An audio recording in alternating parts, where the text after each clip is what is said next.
আমি আল্লাহ তোকে সৃষ্টি করলাম আমি মালিকের গোলামি করার জন্য।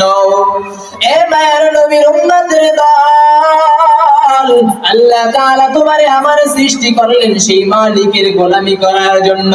সেই মালিকের গোলামি শুধু নামাজ নয়, সেই মালিকের গোলামি শুধু নবীর সুন্নাত মানা নয়, বরঞ্চ সেই মালিকের গোলামি হলো আল্লাহ তাআলা যে সমস্ত কাজ করতে আদেশ করেছেন ওই সমস্ত কাজ বেশি বেশি করা, আর আল্লাহর নবী যে সমস্ত কাজ করতে নিষেধ করেছেন ওই সমস্ত কাজকে বন্ধ করে দেওয়া।